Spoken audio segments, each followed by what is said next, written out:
Welcome to Power Lunch Live on LinkedIn. I'm Rhett Power, your host. We do this show every week, every Monday, and actually every Tuesday, Wednesday, Thursday, and most Fridays.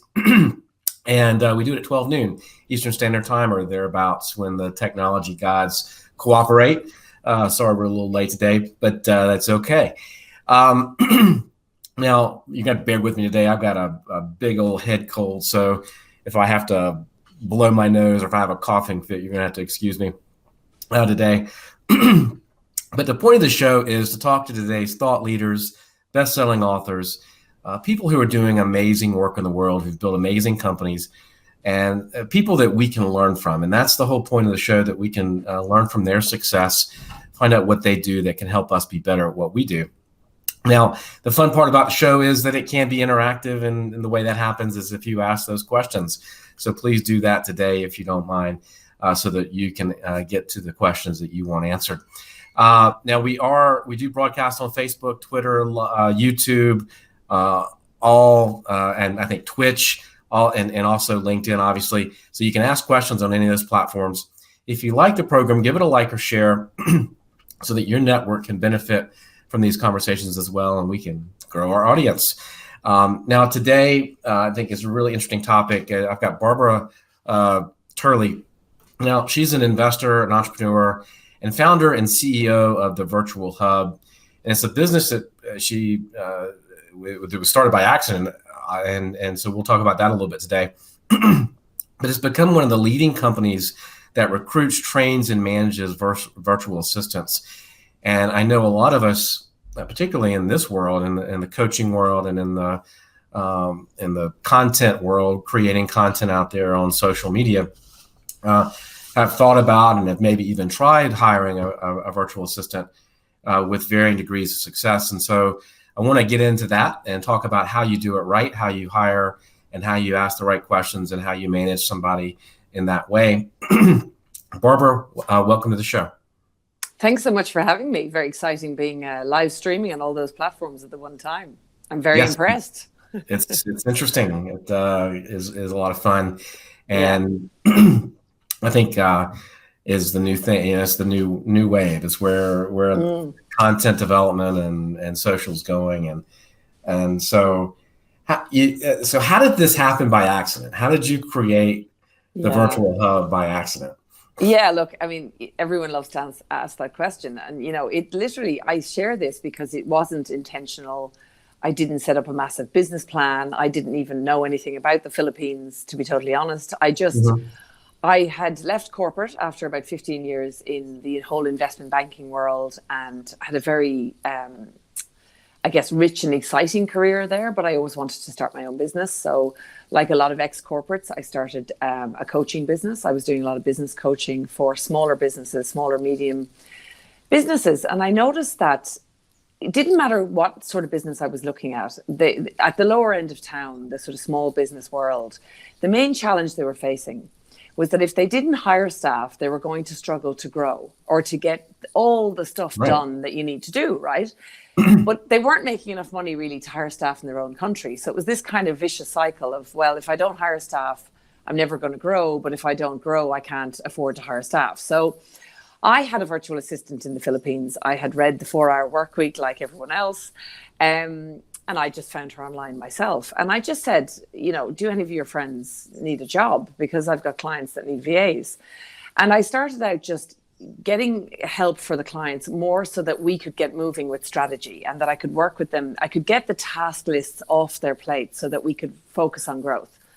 And before I knew it, I was just getting more demand for VAs than I was for business coaching. So it was literally one day I thought, I wonder, is there a business in this? And I thought, I did a webinar. I had a bit of a small list of people that I had built up online.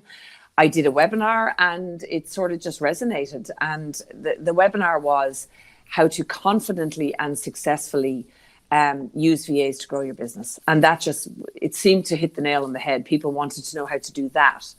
And it started very organically. We had no name or anything. That was kind of all of a sudden I was in business overnight, really. No website, no name, no brand, nothing. Just an offer of something. Word of mouth, right? People wanted, yeah. So very much by accident. So why do you think the industry is experiencing so much growth? And I mean um, and as a business, owner or somebody that's looking for somebody, what do I what should I look for in a company or in a virtual assistant Yeah. I guess that's Well, look, first of all, why has there been such an explosion? I think it's twofold. Number one, a few people started talking about it probably 10, 15 years ago. Remember that large companies have been offshoring, which is going to places like India, the Philippines for decades. I mean, this is not a new thing. But in terms of the small business world, it only really opened up in the last sort of 10 or 15 years. And it coincides with the internet and the explosion in digital marketing and the explosion of being able to do cloud-based SaaS products and all of the above has led right. to us enabling more businesses to be able to use offshore teams successfully. So that's number one. In terms of we discussed before we came on the show, like there are challenges with it. A lot of people think that it's just as simple as going online and finding a virtual assistant, and sometimes it is as easy as that, but it is something that is fraught with. A lot of people have failed at it. A lot of people have been burnt on both sides of the equation, both the virtual assistant side and the client side.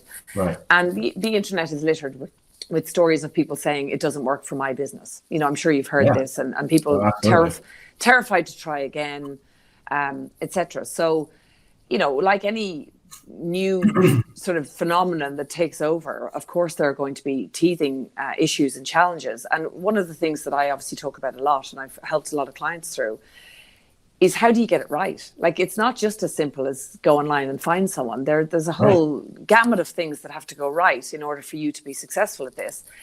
80% of that, I would suggest, is actually how a business is run, the systems, the processes, the setup, before you, and your ability to delegate, before you actually then go and try to recruit someone, which is a whole other task all by itself, and then onboard them and bring them into your business successfully.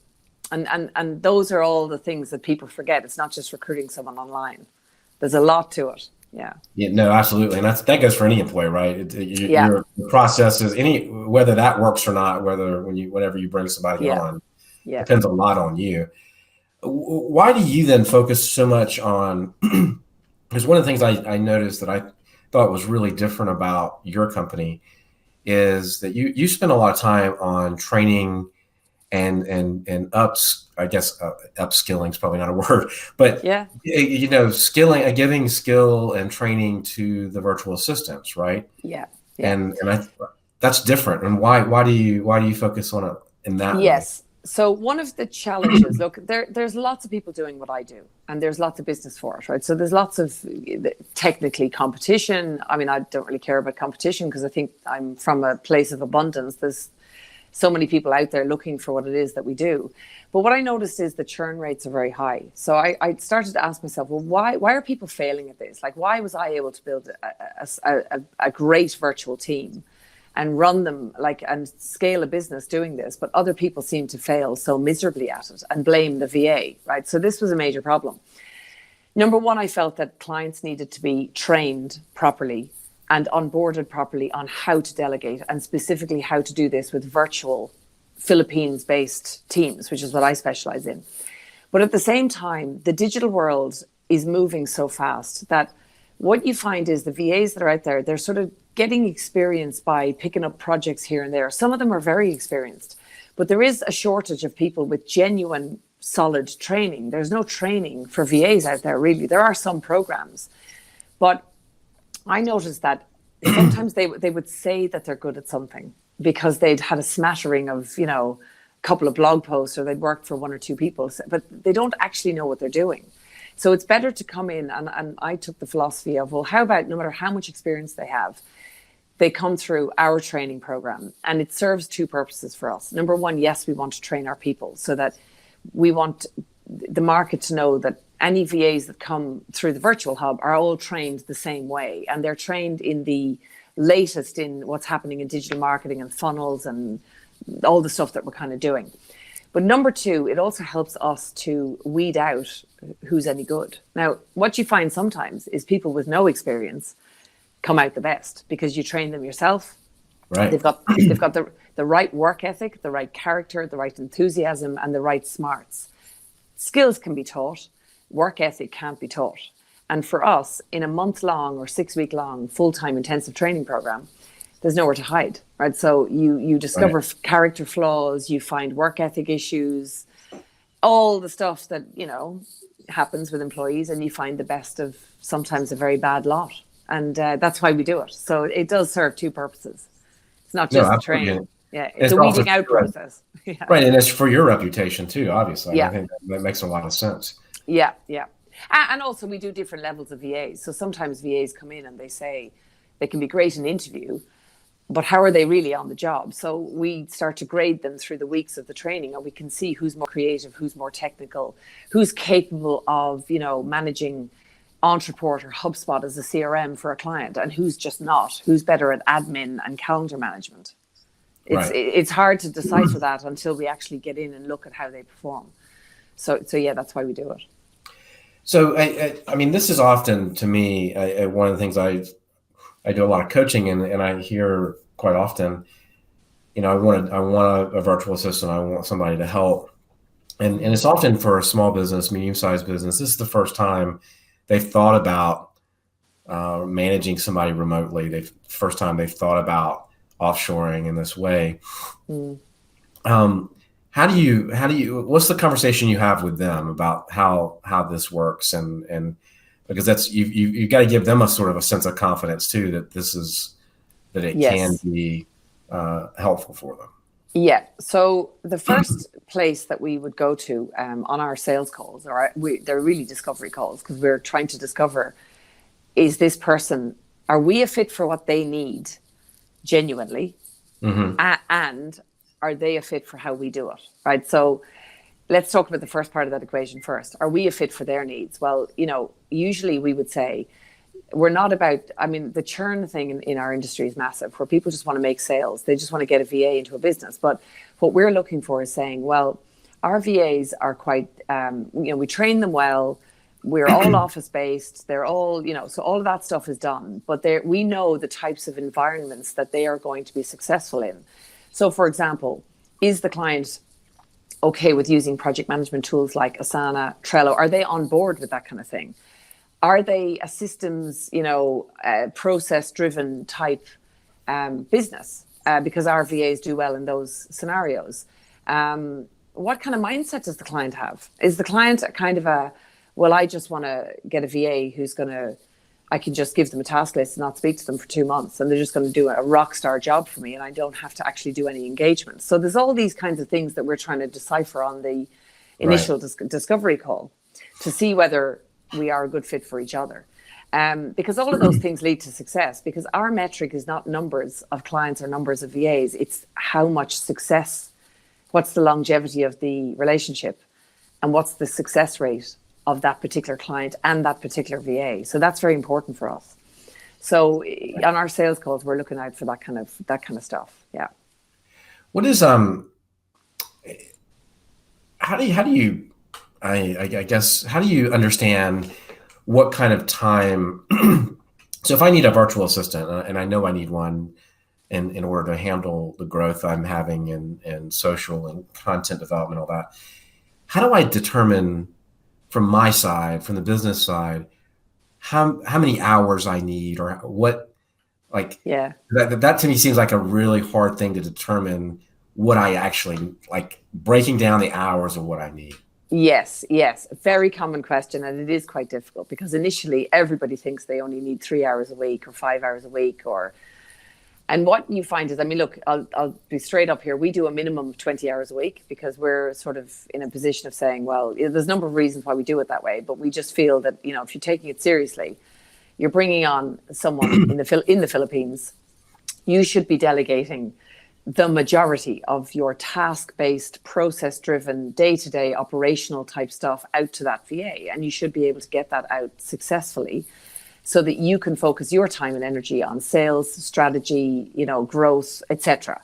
Right. So the people who are coming to us saying, well, I just need a few hours a week, I actually did a podcast on my podcast about this it's called Think You Need Only 5 Hours a Week, Think Again, because I saw that. That's why I yeah, asked about that. clients come to us, and we actually have testimonials saying this, that the biggest mistake they made was not going full time, because what invariably happened was they got a VA for 20 hours a week and then realized that they filled the 20 hours, the VA was amazing, and then they wanted that VA full time. And when they tried to upgrade, the other clients that we placed them with on the other half of their time said, "No way, because my VA is so good, I'm not letting them go." And there's fights over VAs.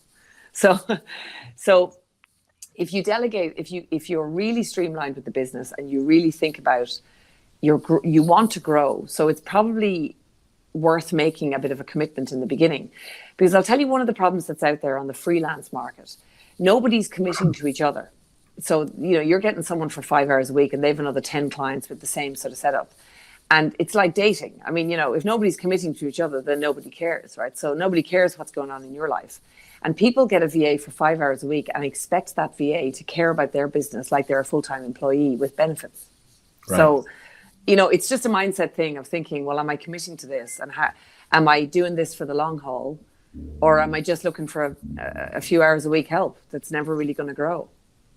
Yeah, no, that makes total sense to me, because in 5 hours a week, if that's 1 hour a day, Monday through Friday, I mean, that's hard to get into. It's hard to get into any kind of rhythm with the business or any kind of.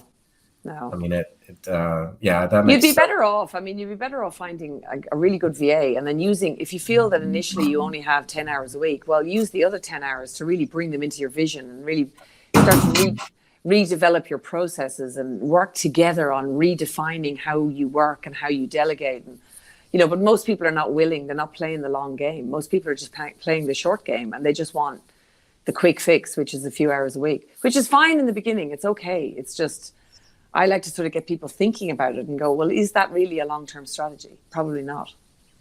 What is, what's a really, to understand the cost of it too, what should I be looking to budget for someone 20 hours a week?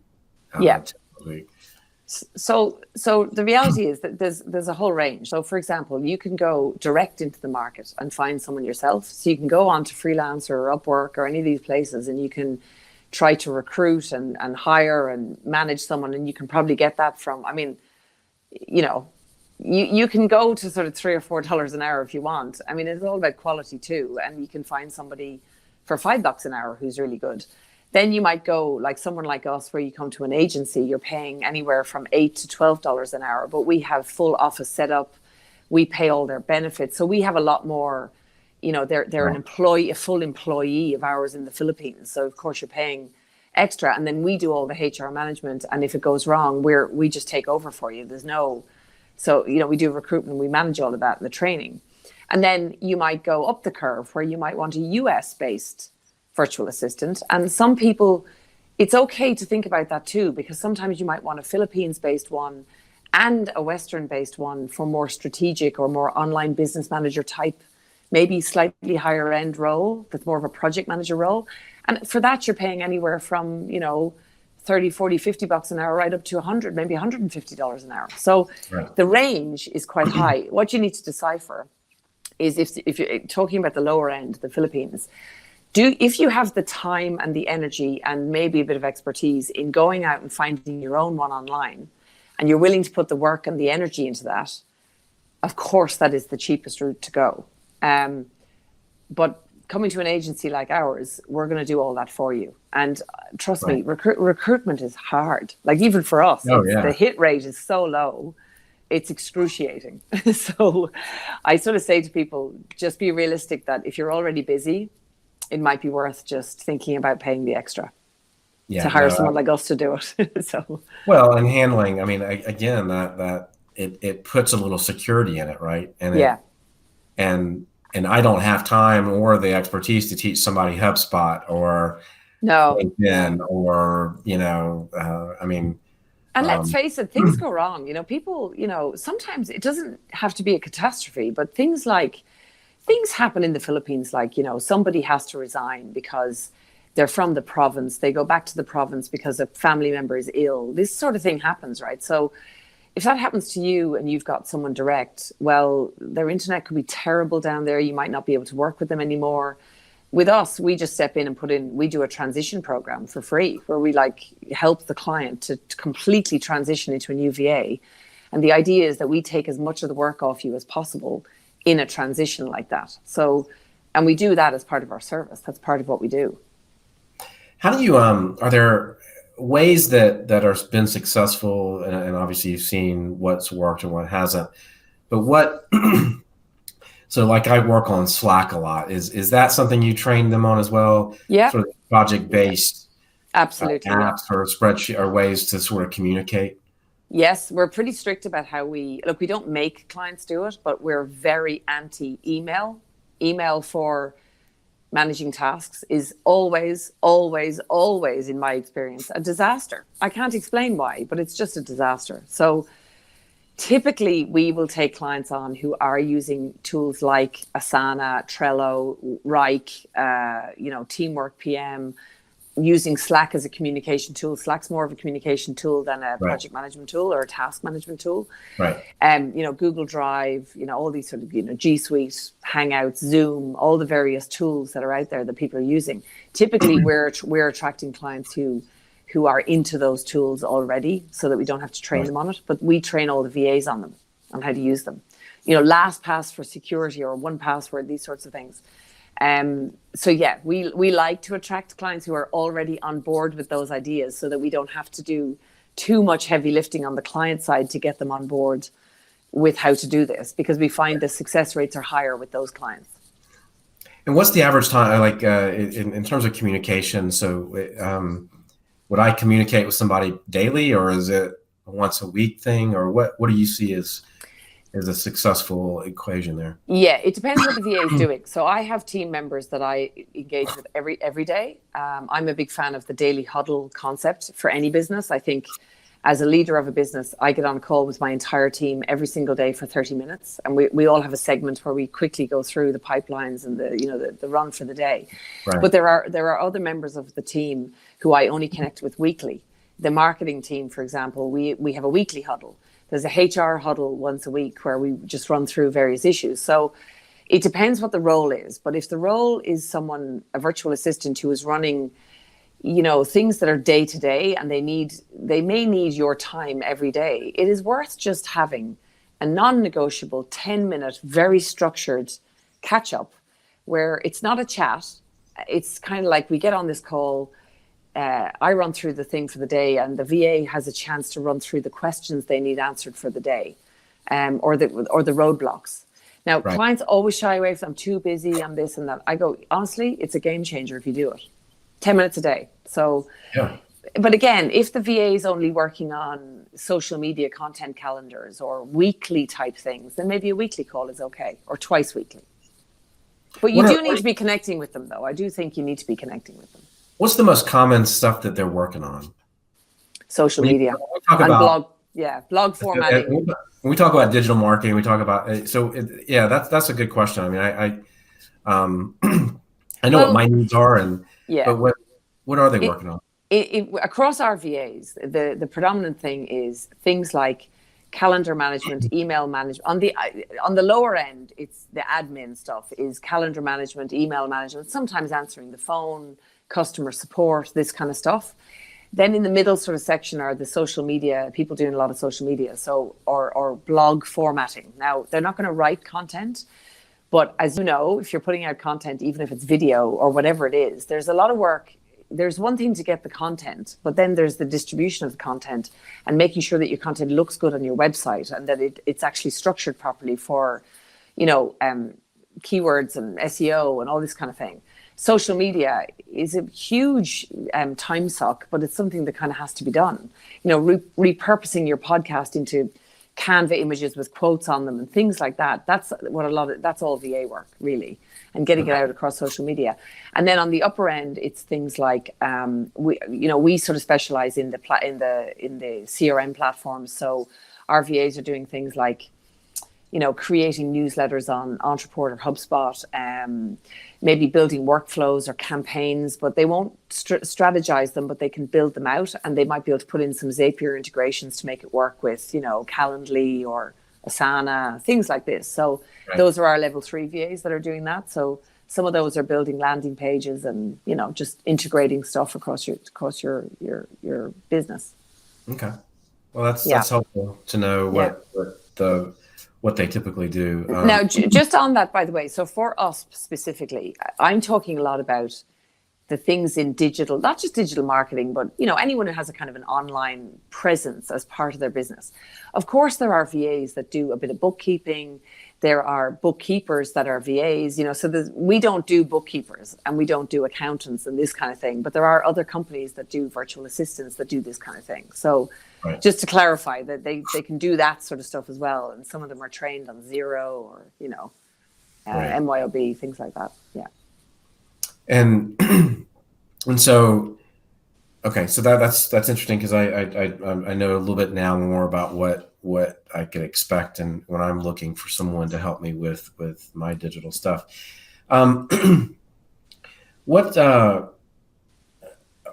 in terms of sort of your onboarding process, can you talk about that a little bit? What's the time? If I wanted to hire someone, how long does it really take to kind of onboard them and get them comfortable? Yeah. Look, I would say on average, you're looking at 6 weeks from the time that you pick the VA. Now, that means that from the time that let's say you sign up with us, right? Right.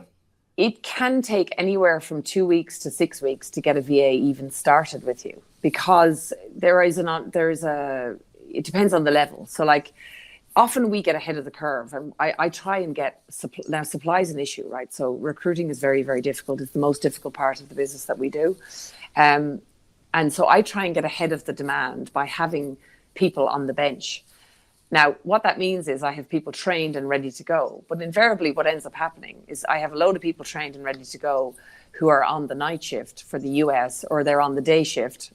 And then we get clients on the opposite end. So at the moment, I have a load of people on the day shift available for Australia, and all our demand is US night shift, and we can't seem to recruit for that. So I'd like to say that, we have people always ready to go, but we don't. It's difficult to do that. Let's say, so between 2 and 6 weeks to get someone in. And then when they start with you, I think you've got to be realistic and think about at least a 4 to 6 week, ramp up period for you. For them, we've trained them on a lot of processes, but you have your own processes in your business that you need to kind of onboard them with, and just, get used to working together and get a rhythm going. Yeah. Yeah. Get comfortable with each other and start that process of learning how to work together. Right. Mm-hmm. It's kind of similar to bringing on an employee anyway. Absolutely. It's the same. In fact, people always think that bringing on someone in the Philippines or whatever, well, they don't even look at it as bringing them on. They see outsourcing as giving it out to somebody that they don't then really have a relationship with, or they have a minimal relationship with. I try and encourage the clients that are coming to us. I say to them, this person is an employee in our business in the Philippines, right? But they look and feel like an employee in your business, right? That's the way we want it to be, because that person is embedded in your business then. And you want your business to grow with that person. And hopefully then you put on more team members with us. And it's like a partnership, really. That's the way we like to see it, Yeah, that makes sense. And it's makes sense for the business, and to have that sort of inclusive, make them feel like they're part of it, right? Absolutely, yeah. You want them to buy into what you're doing and enjoy being a part of the team. Yeah. Well, this has been fascinating and interesting, and very, very helpful. And thank you so much for your time. Yes, thank you for having me. And like I said, there's just so much to get right with it. But when I always say to people, if you commit to getting it right, and you invest the time and energy in actually getting it right, the dividends it pays your business in the end are enormous, because the cost effectivity of having a solid offshore team that actually works for you is massive, right? So it's worth getting it right. It's really worth it. Yeah. No, absolutely. And I know the benefits of bringing on, this is my second or third startup. And so I understand the benefit of growing the team and yeah. But in a lot of ways, this kind of help really makes a lot of sense for a lot of people. And so, yes, yeah, yeah, I like to think so. Thank you for having me.